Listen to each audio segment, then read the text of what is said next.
우리 다 같이 사도신경으로 신앙 고백하심으로 5월 29일 새벽 예배를 하나님께 드리겠습니다. 나는 전능하신 아버지 하나님 천지의 창조주를 믿습니다. 나는 그의 유일하신 아들 우리 주 예수 그리스도를 믿습니다. 그는 성령으로 잉태되어 동정녀 마리아에게서 나시고 본디오 빌라도에게 고난을 받아 십자가에 못 박혀 죽으시고 장사된 지 사흘 만에 죽은 자 가운데서 다시 살아나셨으며 하늘에 오르시어 전능하신 아버지 하나님 우편에 앉아 계시다가 거기로부터 살아있는 자와 죽은 자를 심판하러 오십니다. 나는 성령을 믿으며 거룩한 공교회와 성도의 교제와 죄를 용서받는 것과 몸의 부활과 영생을 믿습니다. 아멘.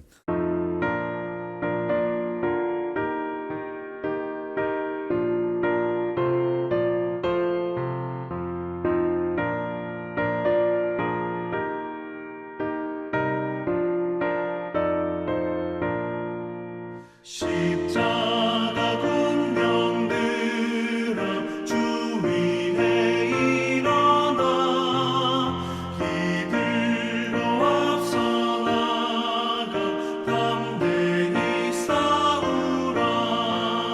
주께서 승전하고 영광을 얻도록 그분 내 거느리사 이기게 하시네.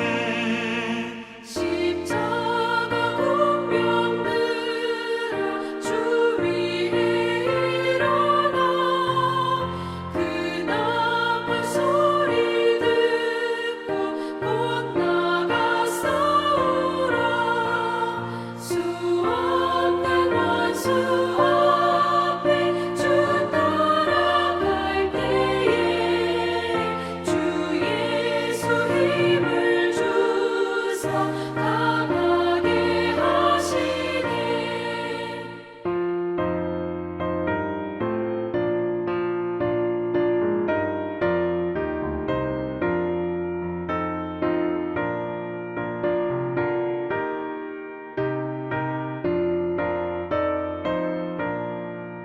십자가 군명 들어 주 위에 일어나 내 힘이 부족하니 주 권능 믿으라.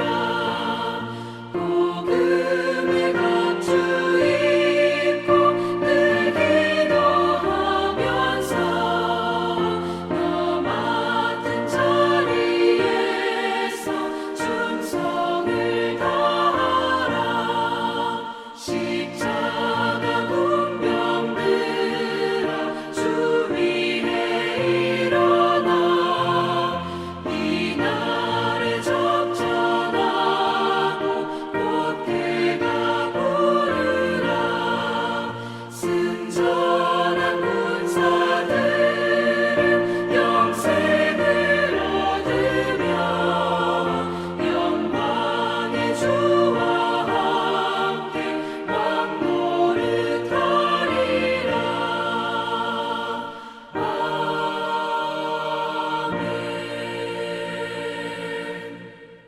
하나님 말씀은 민수기 31장 1절에서 12절 말씀입니다.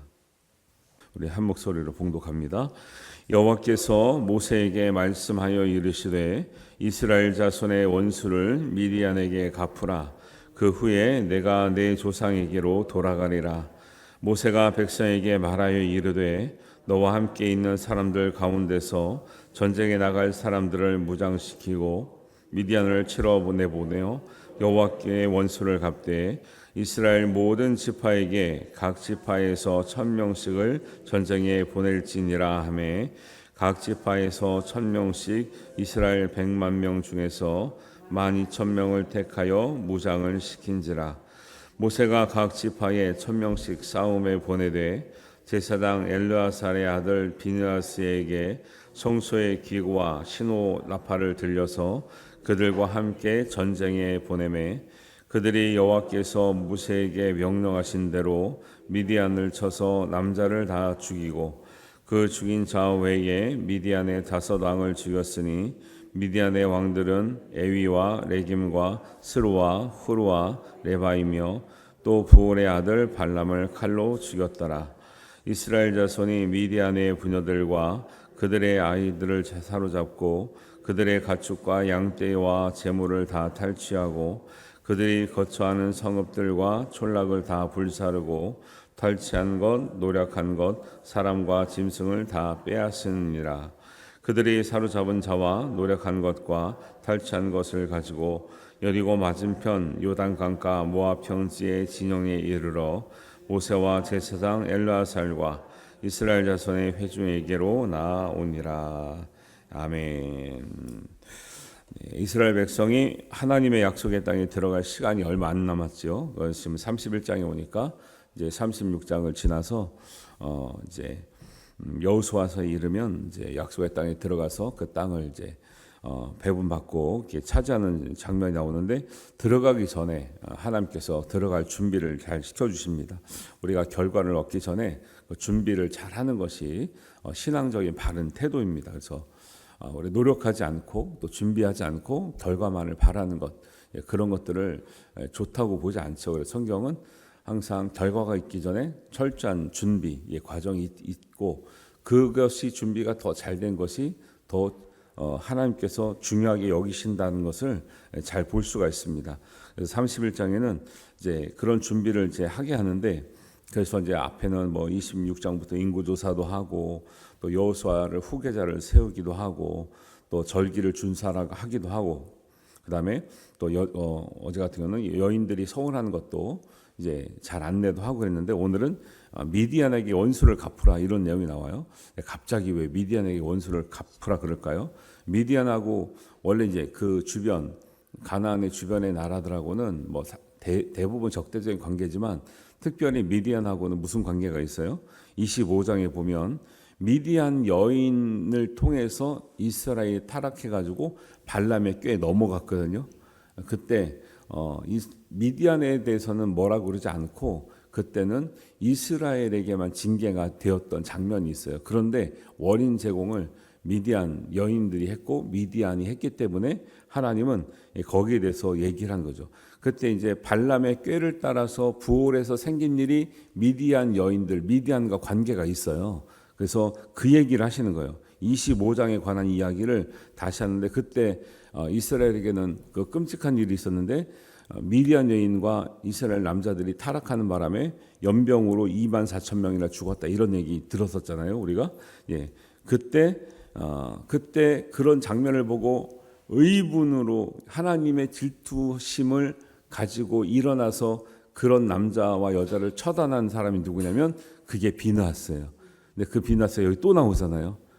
그래서 이제 그때의 일을 그때는 이스라엘을 징계한 것이지 미디안에 관해서는 이게 뭐 멸하거나 벌하지 않았거든요. 그런데 이제 하나님께서는 그 얘기를 하는 거예요. 그때 미디안 때문에 타락한 너희는 벌 받았지만 이제 이방 땅에 그 미디안을 처치하지 않고 들어가면 또 그런 일이 계속 반복될 수밖에 없는 거죠.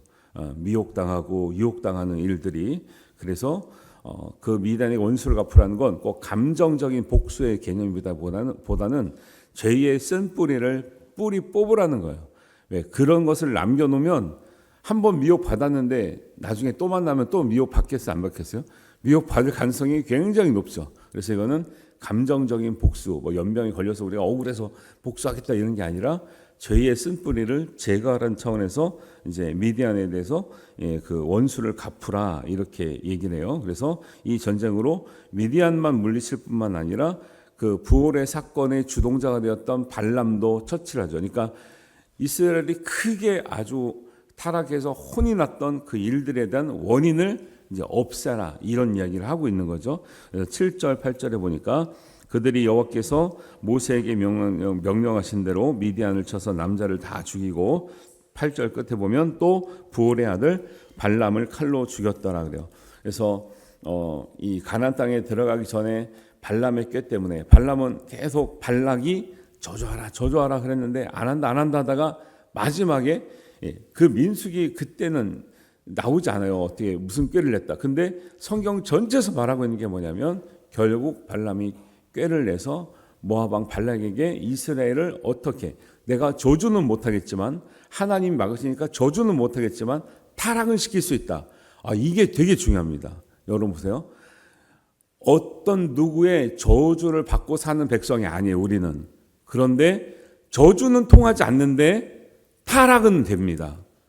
그러니까 이 작전이 뭐냐면 믿는 사람들을 넘어뜨리는 작전은 저주가 아니라 타락이라니까요.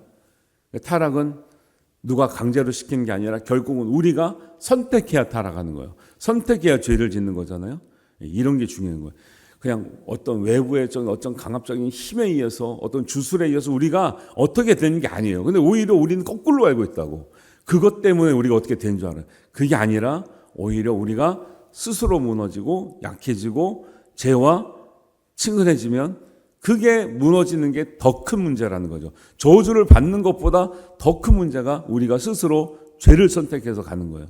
그게 굉장히 중요한 관점이에요. 우리는 근데 거꾸로 생각을 해요. 막 주술적인 막 힘에 의해서 우리가 어떻게 되고 막 우리는 그럴 마음이 없는데 막 우리가 막 강제적으로 막 끌려가고 막 물에 들어가고 막 이런 줄 알아요. 그런 게 아니에요. 성경은 오히려 너희 스스로 죄 짓는 것이 저주를 받는 것보다 더 무서운 결과, 더 끔찍한 결과가 나타난다. 그래서 그 죄의 쓴뿌리를 반드시 단호하게 제거해야 된다, 잘라내야 된다. 이 이야기를 이제 성경에 나오는 표현으로는 미디안에게 원수를 갚아라 이렇게 나오는 거죠. 그래서 하나님이 모세에게 부탁하시는 마지막 사명이에요. 1, 2절 보면 여호와께서 모세에게 말씀하여 이르시되 이스라엘 자손의 원수를 미디안에게 갚으라. 그 후에 내가 내 조상에게로 돌아가리라.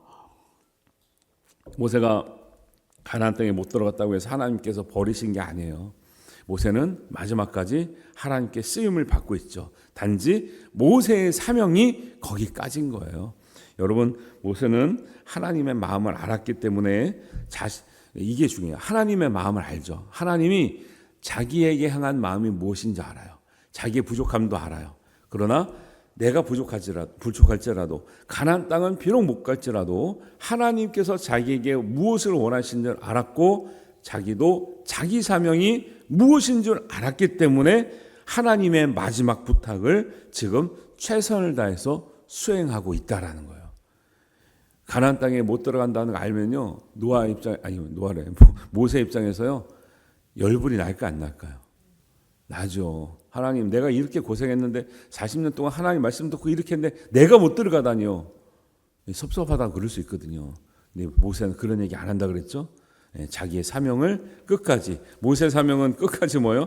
백성들 준비시켜서 들여보내는 거예요. 얼마나 더 멋있습니까? 자기는 못 들어가지만 백성을 철저하게 준비시키고 죄를 끊어내게 해서 너희들은 들어가라. 내가 뒤에서 다 막고 내가 전사하겠다. 이런 이제 장면이나 마찬가지거든요. 그래서 모세는 미디안과 전쟁에 나갈 군사를 각 지파별로 동일하게 1000명씩을 택하여서 12,000명을 무장시켜요. 사실은 지금은 사실 이렇게 지나갔으니까 기억이 잘 안 날 수가 있는데 25장, 26장에 보면 그 미디안 여인하고 타락한 그 이스라엘 한 남자를 비나스가 죽였다 그러는데 그 뒤에 읽어보니까 그 한 남자의 지파가 어느 지파라고 설교는 했었어요. 무슨 지파라 그랬죠? 그래서 그 지파가 현격하게 2차 인구 조사할 때 인구수가 엄청나게 줄었다 그랬는데 시몬 지파였어요. 시몬 지파가 죄를 졌거든요. 큰 죄를 졌어요. 그 미디안 여인하고 그 범죄를 했던 그게 시몬 지파에 해당됐어요. 그래서 두 번째 계수할 때 인구수가 확 줄었거든요. 24,000명 죽은 그 해당하는 지파가 시몬 지파가 대부분이었던 것 같아요. 확 줄었는데 그러면 이 전쟁에 나갈 때 시몬 지파의 책임이 크기 때문에 시몬 지파는 좀 많이 나가라 할 것 같은데 나가는 거 보니까 모든 지파가 1000명씩 동일하게 나가요. 이게 의미하는 바가 있는 것 같은데요. 시몬 지파는 책임이 있을지만 사실은 죄에 대해서 단호하게 끊어내야 될 책임과 준비는 다 똑같이 해야 돼요. 시몬 지파만 하면 돼요. 다 똑같이 해야 되는 거죠. 시몬 지파가 비록 실수했지만 시몬 지파만 준비하면 되는 게 아니라 들어가서 죄의 영향력은 내가 한번 실수한 사람만 문제가 있는 게 아니라 누구나 다 영향력을 받을 수 있기 때문에 누구나 다 모든 지파가 죄에 대한 쓴뿌리를 제거하고 준비하는 일에는 동일하게 해야 된다라고 하는 의미를 주시고 있는 거죠. 그래서 여러분 기억하실 것은 죄와 미혹에는 장사가 없어요. 그렇죠? 다윗이 그렇게 잘 나갔어요. 그런데 한가할 때 옥상에서 먼 산 바라보다가 한 여인을 쳐다보면서 하루아침에 무너지는 거예요. 죄에는 장사가 없습니다. 바세바가 다윗에게 엄청난 유혹을 했습니까? 아무것도 한 게 없어요. 바세바는 혼자 먼 산 바라보다가 헛된 마음이 들어오는 거죠. 사울도 그렇고 다윗도 그렇고 무너질 때는요, 한순간이 한순간. 그러니까 죄에 대해서 나는 옛날에 셌기 때문에 괜찮다, 절대 그럴 일이 없습니다. 오히려 옛날에 모든 대부분의 일이 그래요. 가난하고 어려울 때는요, 정신 없어요. 딴 데 눈 돌릴 겨를이 없어요. 근데 좀 여유가 생겨요. 조금 이렇게 그런 시간이 있어요. 그때부터가 문제인 거예요. 그래서 성경이 말하는 거는 어떤 지파든지 나는 죄에 강하다, 나는 미디안에게 강하다, 이렇게 말하지 말라는 거예요. 다 동일하게 준비하고 철저하게 준비해서 항상 죄에 대해서는 단호한 입장을 취하라 말씀하고 있는 줄 믿습니다. 그래서 구원의 문제, 죄의 문제는 항상 이런 거예요. 그래서 제가 늘 비교해 드리는데, 우리가 구원받았다고 해서 이제는 기쁨만 가지고 살고 우리는 죄랑 상관없다 이렇게 말하는 대가 이단이라 그랬죠. 그게 구원파 계통이에요. 근데 구원파 계통이 대부분 이단은 그런 사상을 가지고 있어요. 죄에 대해서 책임을 안 지려고 그래요. 회피해요. 그러니까 사람들이 부담이 없죠. 근데 그게 지옥 가는 길이라니까요. 왜? 성경이 그렇게 말하고 있지 않기 때문에 그래요. 구원이든 죄든 항상 이 두렵고 떨림의 자세로 우리가 항상 넘어질까 조심하는 마음으로 너희가 살라 그랬지. 너희가 한번 구원의 확신이 있으니까 죄에 아무 상관이 없고 어떤 죄도 우리를 넘어뜨리지 못하고, 이런 사상은 이단 사상이에요. 성경은 항상 뭐라 그래요? 빌립보서 2장 12절에처럼 너희가 나 있을 때뿐만 아니라 더욱 지금 나 없을 때에도 항상 복종하여, 그러니까 바울이 있든지 없든지 너희는 있을 때만 잘하지 말고, 가르침을 받을 때만 잘하지 말고, 없을 때라도 항상 복종하는 마음으로 두렵고 떨림으로 구원을 이루라 그랬지. 구원의 확신이 있으니까 자신감 있게 마음대로 살아도 된다 말한 적은 성경에 어디에서 나오지도 않는다라는 거죠. 왜? 그렇게 자신감 있다가 대부분 다 무너졌으니까. 사울도 무너지고 다윗도 무너지고 다 그때 무너졌어요. 두렵고 떨림의 마음이 없을 때 그때 무너졌거든요. 고린도전서 10장 12절입니다. 선줄로 생각하는 자는 넘어질까 조심하라. 우생 숭배하는 일을 피하라. 지금 미디안을 제거해야 될 이유가 그런 거예요. 다른 종족 같이 살면 반드시 우상 숭배적인 문제가 다 들어와요. 오늘날은 없나요? 오늘날도 오히려 더 많지요. 왜? 지금은 옛날에는 우상숭배가 우상숭배인 줄 알았는데 지금은 우상숭배가 문화라는 옷을 입고 들어옵니다. 죄가 아니라는 옷을 입고 들어옵니다. 종교가 다 존중받아야 된다는 옷을 입고 들어와요. 취미라고 옷을 입고 들어와요. 악하다고 죄라고 저게 잘못됐다라는 것으로 보이지 않고 오히려 아름답고 괜찮고 보편적인 것이고 누구나 하는 것이고 도움이 되는 것이고 이런 옷을 입고 들어오기 때문에 지금은 우상 숭배를 더 단호하게 쳐내기가 되게 어렵죠. 그래서 선줄로 생각하는 넘어질까 조심하라. 따라오는 말이 뭐냐면 사랑하는 자들아 우상 숭배하는 일을 피하라. 이런 얘기를 하고 있는 거예요. 구원을 이루는 일, 우리가 죄에 대해서 단호하게 하는 일, 여러분 두렵고 떨림으로 항상 선줄로 생각하지 마시고 넘어질까 조심하시기를 주님의 이름으로 축원합니다. 이스라엘 통해서 준비시키려고 하는 게 바로 이런 거예요. 선줄로 생각하냐? 너 가나안 땅에 들어가면 끝났다고 생각하냐? 아니야. 지금부터 시작이야 라고 말하고 있는 거예요. 우리가 계속 완성되어 가고 있는 과정인 줄 믿습니다. 여기서는 완성이 되지 않아요. 완성은 하나님 나라에서.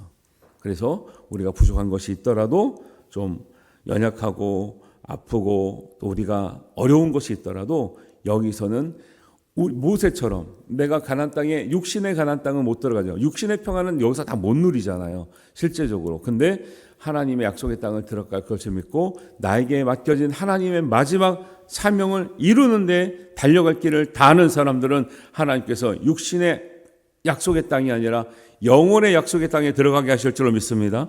믿음은 그것을 바라보고 가는 것이 우리의 믿음이라는 거예요. 여기에서는 우리가 구약에는 육신의 평안과 안정과 부귀 영화를 누리는 것이 복이라고 했지만 왜냐하면 그걸 너무 못 누리는 시대이기 때문에. 그런데 복음서에 예수님은 그 눈으로 보이는 것, 육신을 누리는 것만 아니라 영적으로 정말 영원히 하나님 앞에 생명을 얻는 것, 구원을 얻는 것, 그것을 온전히 얻기 위해서 이 땅에서 정말 믿음으로 사는 것, 하나님의 말씀을 지키면서 사는 것, 이것이 진정한 복이다라고 말씀하고 있으니 우리도 말씀을 따라 승리될 줄로 믿습니다. 그러니까 말씀의 원리, 복음의 원리를 잘 따라가야 되는 거죠. 네. 그런 차원에서 모세가 1,000명씩을 택해서 이제 준비를 해서 나가는데 거기에 지휘관으로 세운 사람이 누구냐면 비느하스예요. 비느하스. 그래서 6절에 보니까 모세가 각 지파에서 1,000명씩을 싸움에 보내되 제사장 엘레아살의 아들 비느하스에게 성소의 기구와 신호 나팔을 들려서 그들과 함께 전쟁에 보내매 그래요. 1,000명씩 모으니까 12,000명 됐는데 12,000명의 지휘관은요 싸움을 제일 잘하는 장군을 붙여야 될 건데 이 장군이 아니라 가만 보니까 누가 나가요? 제사장이 나가고 있네. 이게 이스라엘의 아주 독특한 장면인 거예요. 보통은 전쟁에 나갈 때 이 지휘관은 누굴 붙여야 되겠어요? 제일 힘세고 제일 싸움을 잘하고 제일 경력이 많은 사람이 들어가야 되는데 이스라엘은 반대로 항상 정말 하나님이 원하시는 전쟁에는 장수가 앞장선 것이 아니라 제사장이 앞장서고 가더라는 거예요. 그것도 뭘 들고 와요? 칼이나 창을 들고 가지 않고 성소의 기구와 신호 나팔을 들어서 가는 거예요. 이거는 지금 전쟁 도구가 아니에요. 예배 도구예요. 예배 도구. 예. 이런 게 하나님의 영적인 원리인 거죠. 우리가 실제적으로 진짜 누구랑 싸우는 거 아니잖아요. 그래서 하나님께서 말씀하시기를 비느하스를 선택한 이후 모세가 비느하스는 미디안 여인과 이스라엘 남자가 타락했을 때 어떻게 표현하고 있냐면 하나님의 질투심으로 그들을 처단했다. 그래서 하나님께서 굉장히 위기 상황에서 비느하스를 통해서 연병을 끊어내시고 이스라엘을 타락해서 다 죽게 된 그 상황에서 건져내는 그 사람인데 왜 쌌냐? 힘이 세서 쓴 게 아니라 성격이 쓴 게 아니라 하나님의 질투심을 있는 그대로 느꼈다라는 거죠.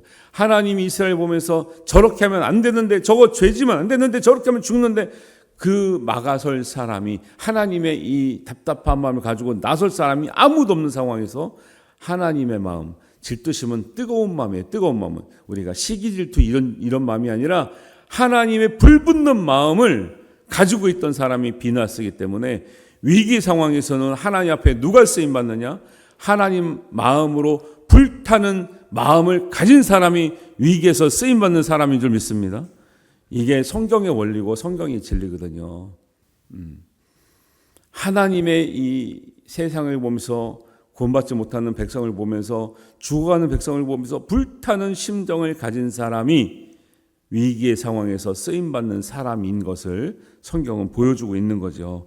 그래서 비느하스는 칼로 참전한 게 아니죠. 장수로 참전한 것이 아니라 성물을 가진 제사장으로 참전을 했어요. 성소의 기구를 왜 전쟁에 갈 때 왜 성소의 기구를 가져갑니까? 나팔을 가져가서 뭐 합니까? 이게 뭐냐면 하나님의 말씀을 상징하고 있고요. 성소의 기구는 신호 나팔은 하나님의 음성을 상징하고 있어요. 말씀과 기도를 상징하고 있는 거예요.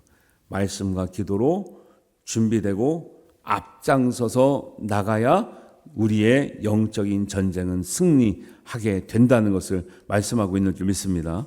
이게 준비가 안 되면 민수기에서도 그렇지만 여호수아서도 마찬가지지만 이것이 준비되지 않고 나가면 상대방의 크고 작음과 상관없이 졌다고요. 이게 준비되고 나가고 법궤가 항상 앞에 나갈 때는 하나님이 적의 크기에 상관없이 강약에 상관없이 항상 이기게 하신 줄 믿습니다. 이거를 배우라는 거예요. 가나안 땅 가면 너무 수많은 이방 나라들이 있는데 너희들은 거기를 힘으로 이기려고 하면 안 된다. 하나님 말씀과 기도로 준비하는 사람이 이기게 된다는 것을 구약에도 말씀하고 있죠. 신약에 가면요, 오직 말씀과 기도로 거룩하여짐이라. 그게 승리의 비결이에요. 그리고 계속 그 맥락에서 창세기부터 계속 그 얘기를 하고 있는 거예요, 사실은. 근데 표현이 다르기 때문에, 시대가 다르기 때문에 다른 표현으로 나오는 거죠. 성소의 기구와 신호 나팔이 말씀과 기도라니까요. 의미를 따져보면은. 예. 그래서 하나님의 용사, 하나님의 사람은 위기 상황에서 어떻게 승리했느냐? 성소의 기구와 신호 나팔을 들고 불어야 승리하게 된다는 것을 오늘 말씀은 말씀하고 있는 줄 믿고, 우리도 모든 문제에 대해서 말씀과 기도로 준비돼서 이길 수 있게 되기를 주님의 이름으로 축원합니다. 그러니까 성소와 나팔을 들고 전쟁에 나간다는 것은 하나님이 주관하시는 전쟁이고, 하나님이 앞서가야 우리가 뒤를 따라가야 이기지, 우리가 앞서가고 하나님이 뒤따라오면 우리는 앞에서 왕창 깨지는 거죠. 그래서 다윗과 골리앗 싸움에서도요, 다윗이 이겼는데 그 배경이 중요합니다. 이긴 결과보다도 그때 다윗이 말할 때 뭐라고 말해요? 사무엘상 17장 47절에 여호와의 구원하심이 칼과 창에 있지 아니함을 이 무리에게 알게 하니라. 전쟁은 여호와께 속한 것인즉 그가 너희를 우리 손에 넘기시리라. 다윗이 힘으로 이겼나요? 자기의 무슨 지혜로 이겼나요? 하나님이 함께 하셔서 이긴 줄 믿습니다. 그리고 전쟁은 모든 형들도 전쟁터의 군인이었어요. 그 나이가 많은 형도, 건장한 형도. 그리고 블레셋 앞에서 이스라엘은 꼼짝 못하고 있었잖아요. 근데 다윗이 나간 건 힘으로 나간 게 아니에요. 갑옷도 안 입고 나갔다 그랬잖아요. 사울이 갑옷 입혔는데 너무 큰 거예요. 이게 안 맞는 거예요. 갑옷도 없이 나갔단 말이에요. 누가 함께 하니까 승리했다고요? 하나님이 함께 하시니까 승리한 줄로 믿습니다. 모든 일에 하나님을 먼저 모시고 하나님의 뜻을 먼저 헤아리시고 말씀과 기도로 준비해서 나가면 우리의 모든 문제가 하나님 안에서 은혜롭게 해결될 줄로 믿습니다. 이것을 구하고 준비해서 가나안 땅에 들어가는 것이 하나님의 뜻이고, 진짜 가나안 땅을 들어갈 준비가 된 백성이라는 것을 말씀하고 있으니, 우리도 말씀과 기도로 잘 준비되어서 영적인 싸움이 우리의 싸움이 아니라, 육기의 싸움이 아니라 거룩한 싸움, 거룩한 목적을 이루게 한 그런 싸움이 될 줄로 믿습니다. 그래서 우리 모두에게 그러한 싸움에서 승리자가 되시기를 주님의 이름으로 축원합니다. 기도합니다.